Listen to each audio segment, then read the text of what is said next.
ఆ ప్రాంతానికి gateway of Andhra Pradesh అని పేరు.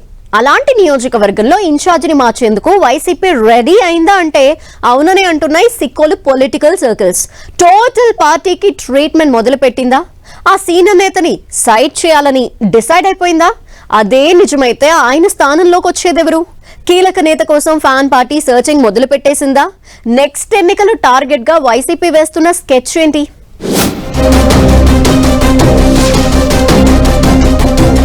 ఇచ్చాపురంలో ఫ్యాన్ పార్టీకి రిపేర్లు, ఇన్ఛార్జ్ ను మార్చేందుకు వైసీపీ రెడీ. ఆ సీనియర్ నేతను తప్పించబోతోందా? ఆ ప్లేస్ లోకి కొత్తగా వచ్చే నేత ఎవరు? నెక్స్ట్ ఎన్నికల కోసం వైసీపీ స్ట్రాటజీ ఏంటి? ఏపీ రాజకీయాల్లో ఇచ్చాపురం నియోజకవర్గానికి ప్రత్యేక స్థానం ఉంటుంది. గేట్వే ఆఫ్ ఆంధ్రప్రదేశ్ అనే కాదు, ఇది పాదయాత్రలకు పెట్టింది పేరు. ఏ నేత పాదయాత్రలు స్టార్ట్ చేసినా ఇక్కడి నుంచే, ఇక్కడతో షెడ్యూల్ చేసుకుంటారు. దీంతో పొలిటికల్ సర్కిల్స్ లో ఇచ్చాపురం నియోజకవర్గం ఎప్పుడూ హాట్ టాపిక్ గానే ఉంటుంది. నిజానికి ఇచ్చాపురంలో వైసీపీకి ఎప్పుడూ ఎదురు దెబ్బలే తగులుతున్నాయి. గత 3 సార్వత్రిక ఎన్నికల్లోనూ ఇక్కడ విజయం సాధించలేకపోయింది వైసీపీ. ఎన్ని రకాల ప్రయత్నాలు చేసినా అక్కడ ఫ్యాన్ పార్టీ జెండా ఎగరడం లేదు.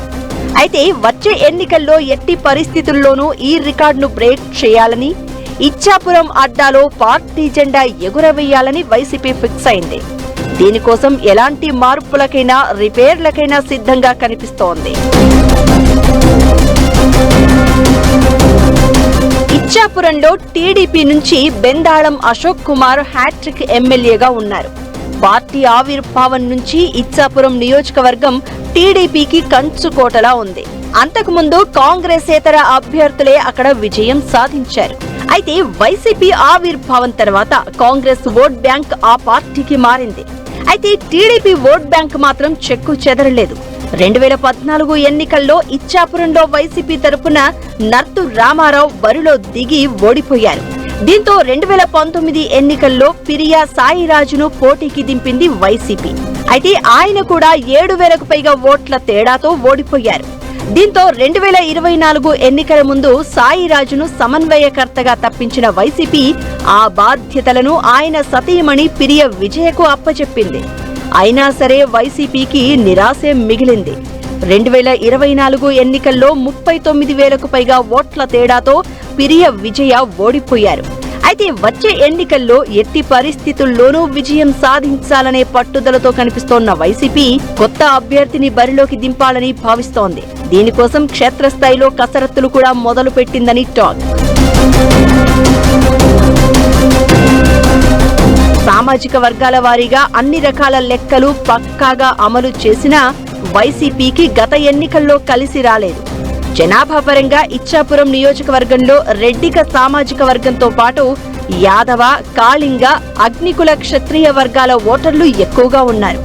వైసీపీ హయాంలో యాదవ సామాజిక వర్గానికి చెందిన నర్తు రామారావుకి ఎమ్మెల్సీ పదవి కట్టబెట్టిన జగన్ ఆ వర్గానికి అండగా నిలిచారు.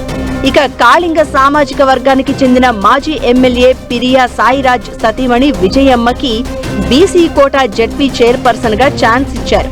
పైగా గత ఎన్నికల్లో ఎమ్మెల్యేగా పోటీ చేసే అవకాశం కల్పించారు. ఇక రెడ్డి సామాజిక వర్గానికి చెందిన శ్యాంప్రసాద్ రెడ్డిని సిడాప్ కార్పొరేషన్ చైర్మన్ గా నియమించారు. ఇలా అన్ని సామాజిక వర్గాలకు జగన్ అవకాశం ఇచ్చినా నేతల మధ్య సమన్వయం లేకపోవడంతో ఇచ్చాపురంలో వైసీపీకి దెబ్బ మీద దెబ్బ తగులుతోంది. వచ్చే ఎన్నికల్లో ఇచ్చాపురంలో విజయం కోసం వైసీపీ పక్కాగా వ్యూహాలు అమలు చేస్తోంది. నేతల మధ్య కోఆర్డినేషన్ లేకపోవడమే ఓటమికి కారణంగా వైసీపీ అధిష్టానం గుర్తించిందని తెలుస్తోంది. దీంతో ఇన్ఛార్జిని మార్చే ఆలోచనలో ఉందట. పార్టీ వర్గాలు సహకరించడం లేదని పిరియా సాయిరాజ్ దంపతులు వైసీపీ బాస్ దగ్గర మొరపెట్టుకున్నట్లు ప్రచారం జరుగుతోంది. దీంతో ఇచ్చాపురం పార్టీకి ట్రీట్మెంట్ మొదలుపెట్టిన జగన్ నియోజకవర్గ నేతలతో సంప్రదింపులు మొదలు పెట్టారని తెలుస్తోంది. కొత్త నేత కోసం వేట మొదలు పెట్టారని టాక్. సామాజిక సమీకరణాలతో పాటు అంగబలం, అర్థబలం ఉన్న నేతల కోసం సెర్చ్ చేస్తున్నారు.